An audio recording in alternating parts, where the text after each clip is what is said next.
예수님 일행이 사마리아 지방을 통과하게 됐습니다. 사마리아 지방은 이스라엘 북쪽에 위치해 있습니다.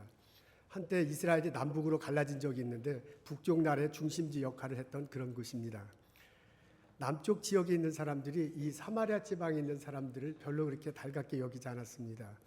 이유는 이런 일이 있었습니다. 한때 그 아시리아라는 나라가, 외국에 있는 아시리아 나라가 북쪽 이스라엘을 점령한 적이 있는데, 그 아시리아라는 나라가 있잖아요. 다른 나라 사람들을 이곳에 이주시키고 이 북쪽 지방에 있는 사람들을 다른 나라로 이주시켰습니다. 그러다 보니까 그쪽 지역에 혼혈인들이 많이 생겼습니다. 이것을 남쪽 유대인들이 별로 좋아하지 않게 됐습니다. 바벨론 포로 후에 갈등이 더 심해졌습니다. 바벨론 포로 후에 이스라엘 백성들이 돌아왔는데 그 사람들이 대체로 남쪽 사람들이었고 예루살렘 지역에 있는 사람들이었습니다. 그 사람들을 중심으로 예루살렘의 성전을 이렇게 지으려고 했어요. 그때 북쪽에 있던 사람들, 그리고 사마리아 지방에 있는 사람들도 내려와서 우리가 같이 도와주면서 짓겠다고 그렇게 제안을 합니다. 근데 남쪽 지역에 있는 사람이 이걸 거절을 해요. 이래서 북쪽 지역 사람들이 남쪽 지역 사람들을 이렇게 좀 성전 짓는 것도 방해한 그런 적도 있습니다. 이런 외에도 또 신학적으로 좀 신학적으로도 서로 이슈가 있었습니다. 남쪽 지역의 사람들은 오늘날 우리가 갖고 있는 구약 성경 있잖아요. 이런 것들을 유대 자질의 경전으로 받아들이는데, 이 북쪽 지역, 특히 사마리아 지방에 있는 사람들은 우리가 갖고 있는 구약 성경의 앞부분 모세오경, 그것만을 정경으로 받아들이고 있었습니다. 이런저런 이유로 이래 갖고 이 사마리아 지방 사람하고 남쪽 지역에 있는 분들하고 그렇게 사이가 좋지 못했습니다. 껄끄러웠습니다. 이것이 점점 깊어져 가지고요. 나중에 성전을 짓고 난 다음에 이 남쪽 지역에 있는 사람이 사마리아 지방의 사람들이 와서 성전에서 예배드리는 것을 싫어했습니다. 그래서 그것을 막았습니다. 그래서 할 수 없이 사마리아 지방에 있는 산, 그리심산이라고 있는데 그곳에 자기들의 성전을 세우고 거기서 예배를 드리기 시작했습니다. 이러면서 사마리아 지방과 남쪽 사람들이 서로 왕래가 끊겨집니다. 예수님이 그 사마리아 지방을 통과하게 됐습니다. 사마리아 지방에 수가라는 작은 마을이 있는데 그것을 통과하다가 피곤하셨대요. 보니까 우물이 있어요. 그래서 우물가에 앉아 있습니다. 여인이 다가옵니다. 그 여인에게 물을 달라고 요청합니다. 여인이 의아해서 물어보잖아요. 당신은 유대인인데 어떻게 사마리아 여자에게 물을 달라 합니까? 예수님께서 대답하세요. 내가 누군지 알았다면 내가 나에게 물을 청할 거다.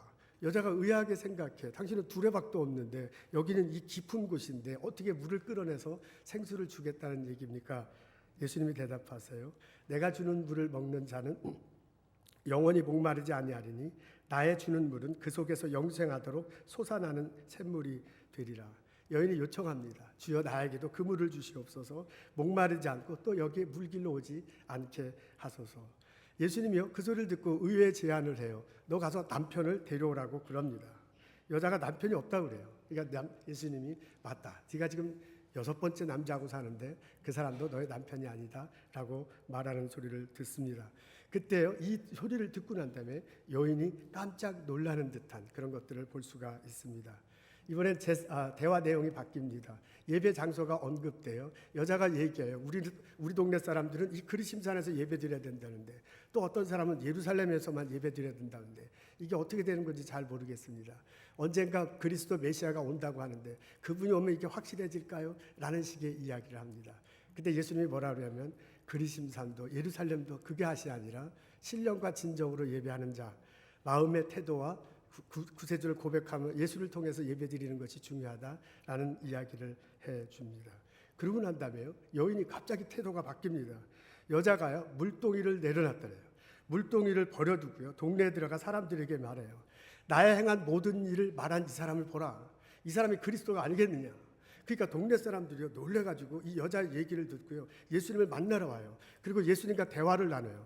그리고 예수님을 믿게 됐다는 이야기입니다. 이 동네 사람들이요 여자에게 이렇게 얘기합니다.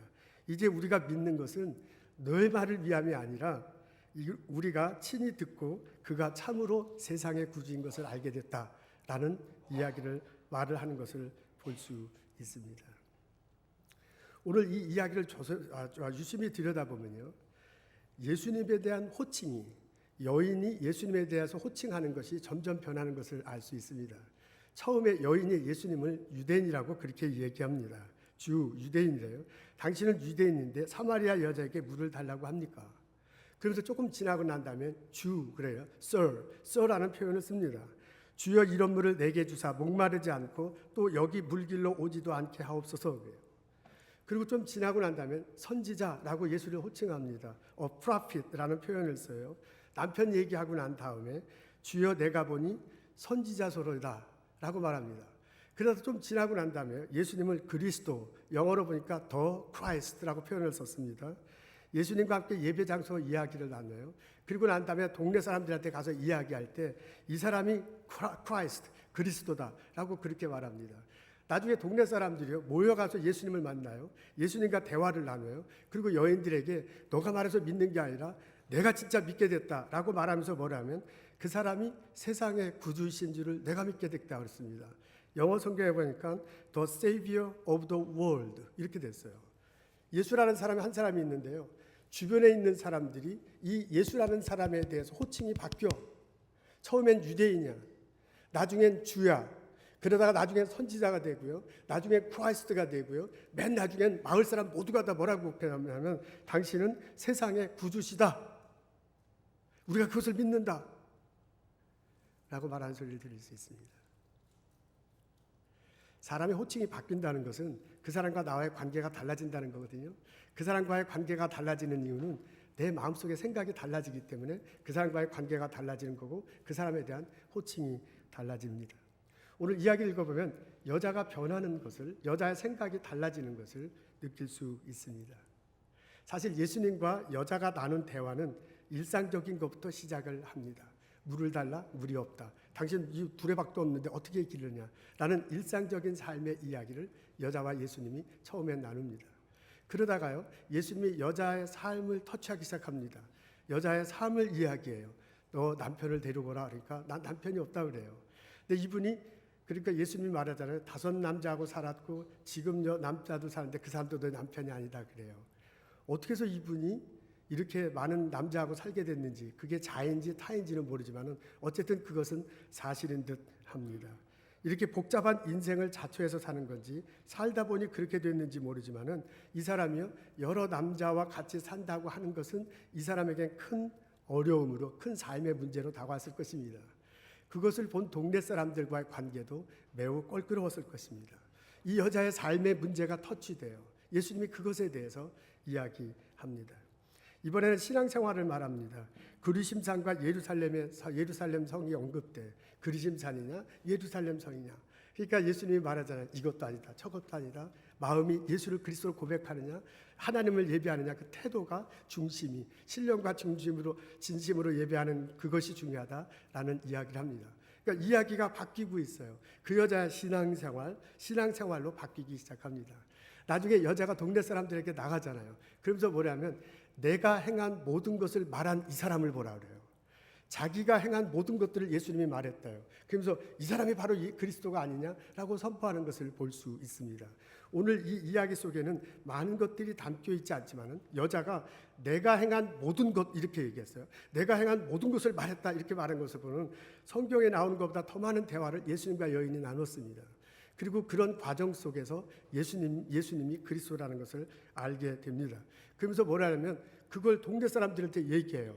동네 사람들도요, 이 사람이 어떻게 살아왔는 것을 대충 알고 있었어요. 근데 대충 알고 있는데 지금 말을 한 거예요. 자기 삶을 나눈 거예요. 자기 삶을 드러낸 거예요. 그랬더니 동네 사람이 그것을 보고요. 그 삶을 드러내는 것을 보고 예수라는 사람을 한번 만나보자 그래요. 그래서 예수님을 만나요. 예수님과 대화를 나눠요. 그러면서 뭐라고 하면 정말 이 사람이 그리스도다 라고 마을 사람들이 고백하는 것을 볼 수 있습니다.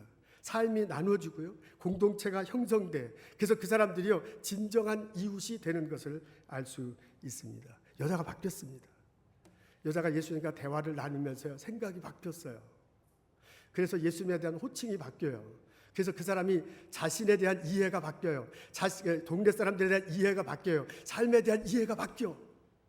그래서 동네 사람들한테 예수가 그리스도라고 선포한 것을 볼 수 있습니다. 여인이요 예수님과 대화를 나누면서 삶이 생각이 바뀌는 것을 볼 수 있습니다. 예수님이 여인을 만나서 대화를 나누면서 그 여인의 마음을 어루만져 주셨을 것입니다. 헤아렸을 것 같습니다. 그 여인의 일상생활 속에는 외로움이 배어 있었을 확률이 굉장히 높습니다. 오늘 성경에 보면 여인이 우물가에 온 것이 6시라고 표현되어 있습니다. 오늘날로 하면 정오 12시입니다. 그러니까 정오 12시면 대체로 햇빛이 쨍할 때고요. 대체로 가장 더운 때라고 그렇게 생각됩니다. 그때 이 여자가 우물가에 물을 길러 왔다고 이렇게 말하고 있습니다. 근데 이스라엘 사람들이요, 대개 아침 일찍이라든지 오후 늦게 이게 물 길러 온대요. 너무 더워가지고 오지 않는 거야. 그러니까 정오 때는 사람들이 많이 오지 않는 그런 상황인데, 그 사람들이 많이 오지 않는 때 여자가 왔어요. 그 말은 뭐냐면 사람들 만나는 걸 별로 그렇게 달갑게 여기지 않는 거야. 다른 사람 만나기를 별로 꺼려하는 그런 삶을 살아가고 있는 사람입니다. 그녀는 외로웠을 것입니다. 일상생활 속에서 외로웠을 것입니다. 그녀의 삶 속에서는 해결되지 못한 욕망이 꿈틀거리고 있었을지도 모릅니다. 어떻게 해서 그런 일이 벌어졌는지 모르지만은 6번째 남자와 살고 있습니다. 근데 사실 이렇게 여러 남자들과 같이 산다는 것은 그렇게 좋아 보이는, 이유는 왜 그런지 모르지만은 그렇게 좋아 보이지는 않습니다. 그런데 남자들이 자꾸 이렇게 온다는 것은 아마 이 여인도 남자들을 끌만한 매력이 있긴 있었나 봅니다. 그러니까 이렇게 사람들이 자꾸 오는 것을 볼 수 있습니다.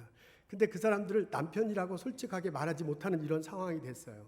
이런 것들 놓고 이렇게 추측해 볼 때, 이 여인의 마음을 이렇게 들여다볼 때, 이 여인 속에 어떤 욕망 같은 것들이 있는데 그게 채워지질 않는 거예요. 무엇을 가지려고 했는데 그게 가져지지 않아. 무엇을 끝까지 얻고자 하는데요, 그것을 얻지 못하는 그런 상황을 볼 수 있습니다. 그저 애만 탈 뿐이에요. 그 속에서 채워지지 않는 어떤 욕망 같은 것들이 깔려 있습니다.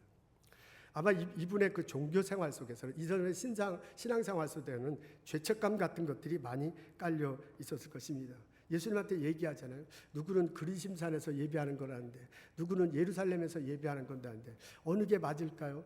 그리스도가 오시면 다 알 수 있다는데 그때 가면 알 수 있을까요? 라는 식의 얘기를 합니다. 그 말은 뭐냐면 이 사람이요, 자기에게 신앙적인 갈등이, 영적 갈급함이 있다는 거예요. 근데 그 영적 갈급함의 원인 중에 하나가, 그 영적 갈급함 속에 묻어있는 것 중에 많은 것이 하나가 죄책감일 것입니다.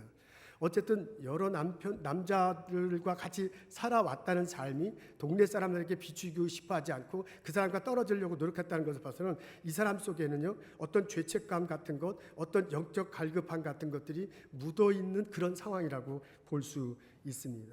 그런 볼 수 있습니다. 예수님이 이 여자의 마음을 읽으셨을 것입니다. 예수님이 이 여자의 마음을 헤아렸을 것입니다. 성경에 보면 목마름으로 표현되어 있습니다. 성경에 보면 갈급함으로 표현되어 있습니다. 성경에 보면 배고픔으로 표현해서, 이게 은유적 표현인데요, 이 마음속에 있는 외로움, 이 마음속에 있는 삶의 갈등, 이 심리 깊은 가 속에 있는 죄책감, 이런 것들을 예수님이 느끼고요, 대화하면서 그것을 헤아렸을 것입니다. 예수님이 여인에게 얘기합니다. 내가 그리스도다. 내가 메시아 그리스도다.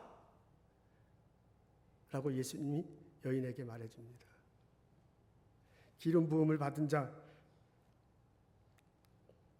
메시아라고 당신을 가리켜. 그러면서 그분과 대화를 나누면서 너가 느끼는 죄책감, 너의 그 영적 갈급함, 그것을 채워줄 수 있는 사람이 바로 나다 라는 것을 여인에게 말하셨습니다. 예수님이 하늘나라에서 있다가 이 땅에 오셨습니다. 그리고 우리들의 죄를 위해서 십자가 달리시고 부활하셨습니다. 우리가 십자가 달리시고 부활하신 예수님을 나의 구세주로 받아들일 때 내 죄가 용서되고 내가 의롭게 됩니다. 여인에게 내가 그리스도다라고 말한 이야기는 더 영적 깊은 곳 속에서 갈등하는 그 죄책감을 해결해 줄 사람이 바로 나다. 나를 믿으라. 라는 제안과 같은 것입니다. 예수님이 이 땅에 내려오셨을 때는 우리를 사랑하셨기 때문입니다. 예수님은 우리 인간을 사랑하셔서 이 땅에 내려오셔서 십자가를 지셨습니다. 그 예수님이 여인에게 내가 그리스도다라고 말한 것은 너의 그 외로움을, 너의 그 혼자 살 때는 그 갈등을 보다듬어주고 상처를 얽매줄 사람이 바로 나다라는 것을 여인에게 말하는 것입니다. 예수님이 이 땅에 오신 이유는 우리를 사랑하시고 또한 우리에게 은혜를 주시기 위함입니다. 예수 그리스도를 믿는 자들에게 구원을 허락하시고요. 예수님이 우리들에게 은혜를 허락하십니다. 예수님이 여인에게 내가 그리스도다라고 말한 이유는요. 너의 삶에 느끼는 열정, 갈등, 내 마음속에 있는 부족함, 너가 풍족히 채워주지 못하는 것, 그것을 채워줄 사람을, 그것을 덮어줄 사람을, 은혜를 나누어 줄 수 있는 바로 나다 라는 그것을 예수님이 여인에게 말하고 있는 것입니다. 예수님이 내가 그리스도다 라고 말함으로써요, 너가 나를 그리스도로 받아들일 때, 마음속에 모실 때 이것이 풍족하게 채워질 것이라는 것을 예수님이 말하고 있습니다. 아마도 예수님과 여인이 만나서 대화를 나눌 때 지금 내가 그리스도다 라고 말한 건 이 대화의 거의 3분의 2, 거의 끝날 클라이막스 부분에 나오는 거거든요. 그러니까 예수님과 여인이 일상적인 대화를 나누면서 무언가 이 사람이 다르다는 걸 느꼈을 거예요. 예수님과 여인이요, 여인의 삶에 관해서 나누면서 무언가 자기만의 갈등과 자기 속에 있는 채워지지 않던 어떤 것들이 채워지는 것을 체험했을 것입니다. 예수님과 여인이 종교적인 문제, 신앙의 문제를 말하면서 자기 몸속에 있는 영적 갈급함 있죠, 죄책감 같들이 씻기는 어떤 느낌 같은 것들이 있었을 거예요. 그게 대화하는 과정 속에 여인의 심리 속에, 여인의 마음속에 이렇게 느껴지는 게 있어, 채워지는 게 있어, 씻겨지는 게 있어. 마치 아주 더운 날 생수를 팍 마셨을 때 느끼는 그 시원함 같은 것들이 있었을 것입니다. 그런 상태에서 예수님이 뭐라 하면 내가 바로 그리스도다 라고 선포한 것입니다. 여인이 예수님이 그리스도다 라고 선포할 때 그분을 마음속에 완전히 받아들이고 변한 것을 볼 수 있습니다. 그래서 그 여인이 동네로 나갑니다. 사람들에게 말하길 나의 삶의 모든 것들을 말한 이 사람을 보라. 이 사람이야말로 그리스도가 아니냐라고 선포한 것을 알 수 있습니다. 오늘을 사는 우리들에게도 이런 체험이 있기를 원합니다. 우리 보스턴에 가서 살면서 이 성령님께서 같이 예배드리는 우리 각자 삶 속에서도 이런 만남이 있기를 원합니다. 우리 각자가 있잖아요. 예수님을 만나고요. 우리 각자가 예수님과 진정하게 대화하면서 그 예수님이 내 마음을 어루만져줘. 그 예수님이 내 죄를 용서하시고 그 예수님이 나를 채워주시고 그 예수님이 나를 새롭게 한다는 것을 느끼고 알고 체험하고 고백하며 우리 신앙생활하기를 원합니다. 이런 나와 여러분 되시기를 주님의 이름으로 축원합니다. 여러분, 우리들이 삶의 문제를 놓고 고민할 때 예수님을 만날 수 있습니다. 예수님은 성령의 모습으로 항상 우리들 삶에 있습니다. 예수님은 성령의 모습으로 오셔서 내 마음을 두드리십니다. 그리고 나를 만나고 나와 대화하시기를 원하십니다. 예수님이 여인을 만나서요, 여인과 함께 너 남편 이야기, 일상적인 얘기를 하다가 그녀의 삶의 문제를 얘기하다가 신앙의 문제를 얘기하잖아요. 그러면서 그 여인의 마음속을 어루만지는 것과 똑같습니다. 그 여인이요, 6명의 남자하고 같이 살았다는 게 그 사람의 삶의 문제야. 누구도 이해할 수 없어. 그런 게 가능해? 도저히 있을 수 없는 것 같지만 그 사람에 있어서 그게 삶의 문제예요. 예수님이 그 삶의 문제를 여인과 만나고요, 대화를 나눔으로써 여인의 마음을 어루만지고 여인을 체험케 한 것을 볼 수 있습니다. 이런 일이요, 우리들에게도 벌어집니다. 우리들이 살아가다 보면 어려움을 만날 수 있습니다. 우리들 살아보다 보면 역경과 고난을 겪을 수 있습니다. 여인에게는 남편이 이게 막 상징적일 수도 있고 실제로 그럴 수도 있고 상징적일 수도 있는데 그 삶, 그 여인에 있어서 가장 큰 문제입니다.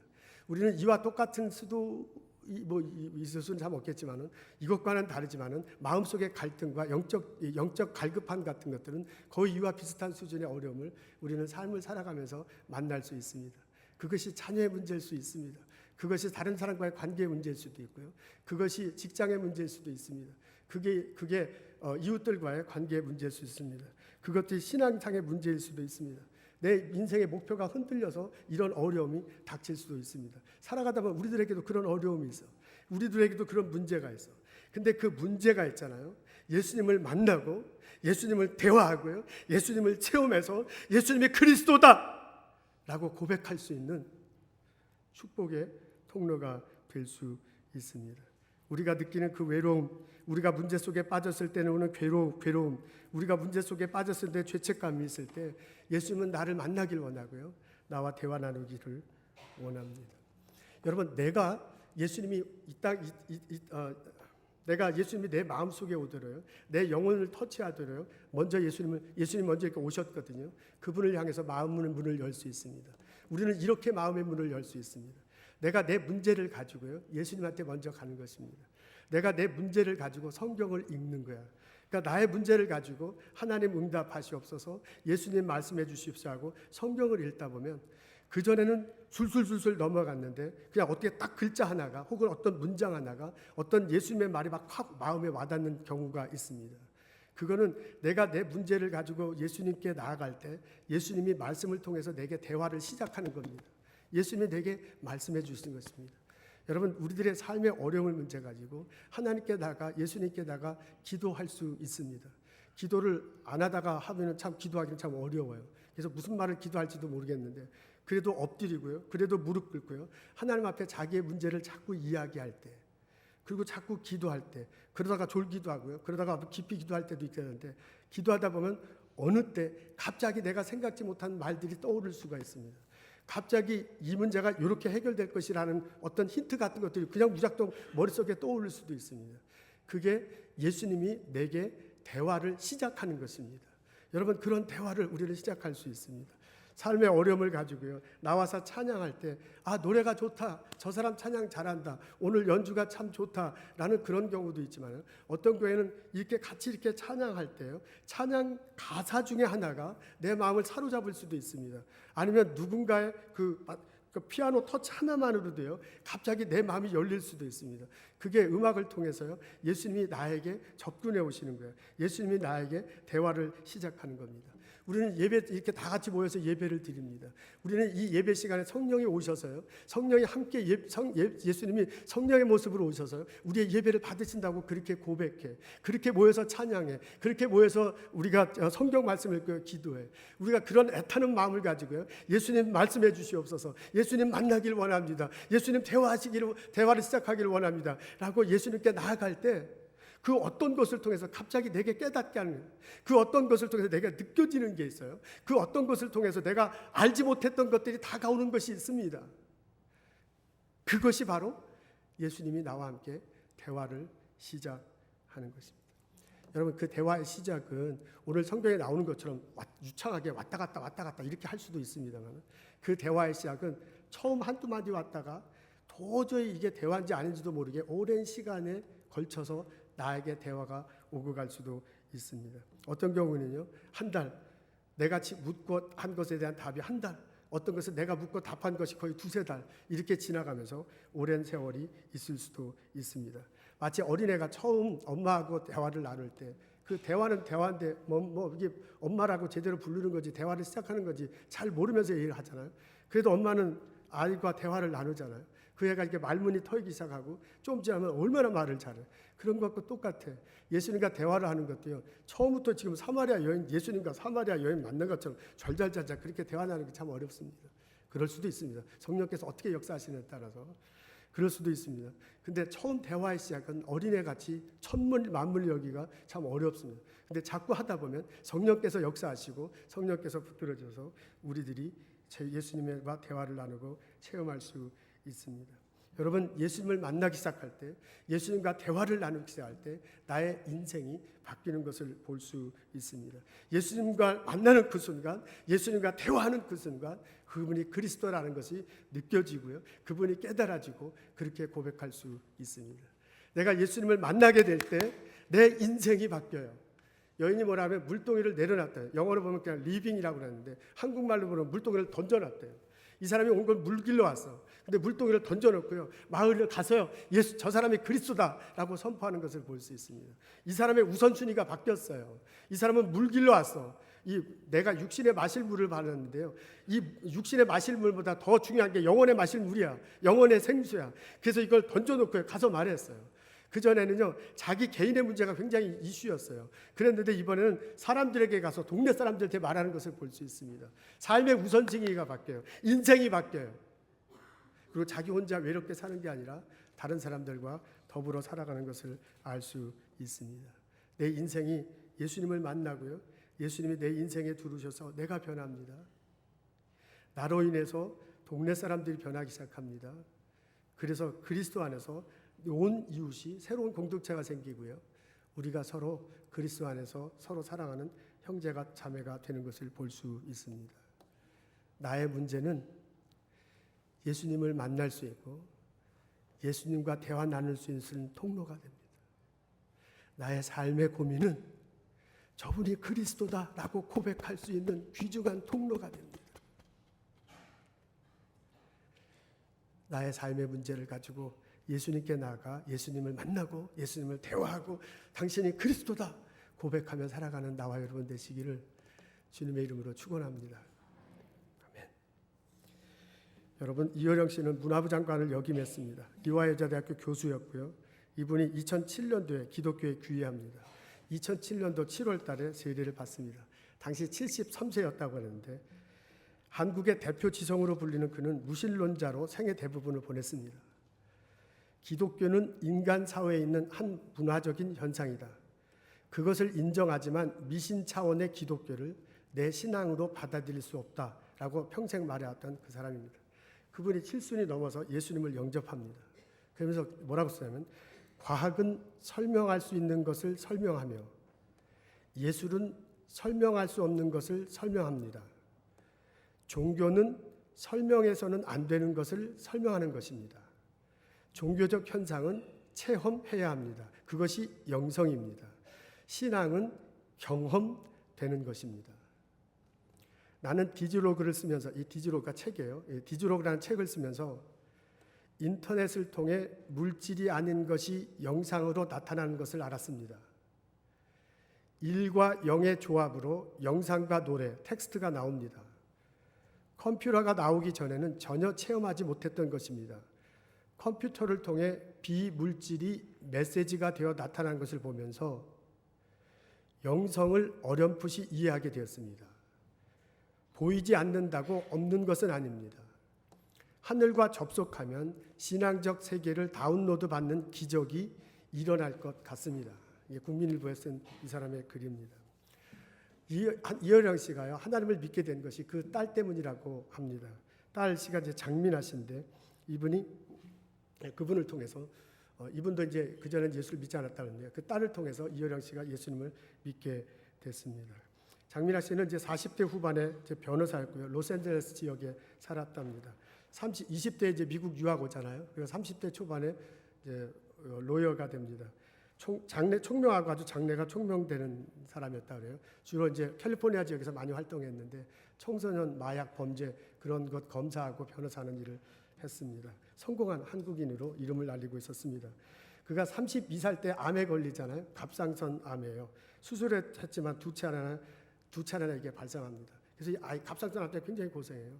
근데 설상가상으로 아이가 주의력 결핍 과잉 행동 장애로 판명받게 됩니다. 쉽게 얘기하면 자폐증 증세를 앓게 돼요. 그러니까 자신이 암에 걸린 것보다 아들이 이게 자폐증에 걸렸다는 게 이게 더욱더 마음이 아팠습니다. 그래서 하던 일을 다 지우고서요 하와이로 이사를 갔어요. 하와이 가면 그 자폐증 아이들이 다니는 학교가 있대요. 그 아이를 이제 거기에 입학시키려고 갔는데 교장 선생님이 와서 이제 아이를 인터뷰해봤더니 이 아이는 이 학교를 다닐 수 없대요. 왜냐하면 이 학교에 다니는 아이들보다 더 심해 자폐증 증세가. 그러니까 얘가 들으면 얘네들이 공부를 못하는 거예요. 그래서 당신은 이제 못 옵니다라고 그렇게 했어요. 근데 그 이게 크리스찬 학교고 교장 선생님이 목사님이래요. 그래서 그 목사님을 붙들고 그냥 대성통곡을 해요. 한 영혼을 살리는 셈치고 우리 아들을 받아주십시오. 그게 막 울고 풀고 해갖고서는 그 학교에 입학을 했습니다. 그 후 하루도 울지 않고 잠들지 않은 날이 없었대. 아이 뒷받지하느라 자기 병이 추발하느라 몸과 마음이 다 쇠약해졌습니다. 그렇게 10년이 흘렀는데 어느 날 이렇게 눈이 침침해요. 이게 왜 그런가 하고 해서 병원에 가서 진단을 해봤더니 이 망막이 손상돼서 눈이 보이지 않게 된 것입니다.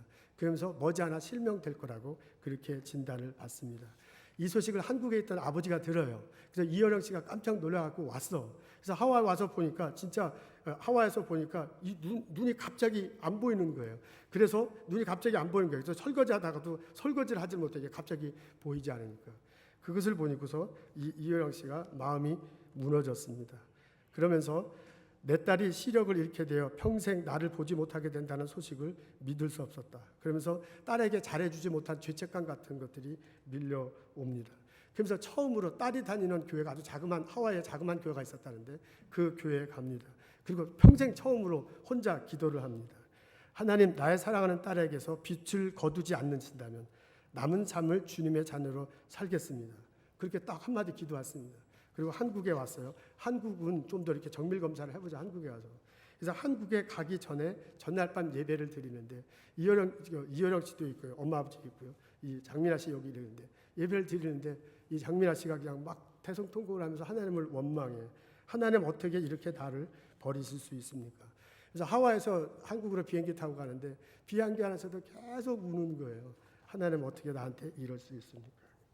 한국에 와서 안과를 찾아갔습니다. 진단을 받았습니다. 근데 의사 선생님이 갸우뚱하면서 왜 병원에 왔느냐고 물어봐요. 당신 눈은 이렇게 다 정상인데, 아니 무슨 소리냐, 미국에서는 이게 해서 눈이 나빠져가지고 곧 실명할 거라 그랬는데, 한국 의사가 다시 이렇게 보면서 사진 그렇게 보면서 혹시 영어를 잘 못해갖고 잘못 알아들은 게 아닌가, 당신 눈은 완전히 정상입니다 라고 그렇게 하더랍니다. 그러면서 그 이후에 한국에 와서 눈이 급격하게 정상으로 돌아왔습니다. 그리고 암도 재발되지 않았습니다. 아들도 훨씬 나아졌습니다. 이것이 이효령 씨의 마음을 열게 했습니다. 저는 딸에게 이렇게 말했습니다. 나의 지식과 돈이 너를 구하지 못했다. 정말 내가 주 안에서 평안함을 얻었다면, 새로운 생명을 얻었다면 나의 무력이 증명된 것이 아니냐. 내가 이 무력함에 매달려 지금까지 살았구나. 동행하자. 지금 자신은 없지만 내가 시력을 잃어가면서 본 빛을 나에게도 보이게 해달라. 그러니까 딸이 병에서 치유되는 과정을 보면서요, 창조주 하나님을 이효령 씨가 체험합니다. 15년 동안 모진 고난을 해요. 그 비디오, 동영상도 나오고 책도 있는데 어쩜 이렇게 고통스럽게 살아갈 수 있는가 하는데, 그렇게 고통스럽게 살아가면서도요, 하나님에 대한 신앙을 잃지 않습니다. 그것을 보면서 하나님을 왕으로 삼는다는 것이 무엇인지를 알게 됩니다. 언젠가는 선한 길을 인도하실 거라고 딸이 계속해서 고백하는데 목자 되신 하나님을 체험합니다. 그래서 그분을 알게 되고요, 딸을 통해서요, 예수님이 누군지를 알게 되고 세례를 받고 예수를 주라고 고백합니다. 그리고 지금 이 시간에도 모든 것에 대해서 하나님의 주권을 인정하고요, 그분에게 감사 예배를 드리며 살고 있습니다. 안타깝게도 이효령 씨 딸 이민아 씨는 끝내 병마를 이기지 못하고 2012년 3월 15일에 세상을 떠났습니다. 이효령 씨는 그가 가지고 있는 지식을 통해 예수님이 그리스도이심을 전하고 있습니다. 물동이를 버려두고, 아니 자기가 가지고 있는 물동이를 가지고 사람들에게 예수를 말하고 있습니다.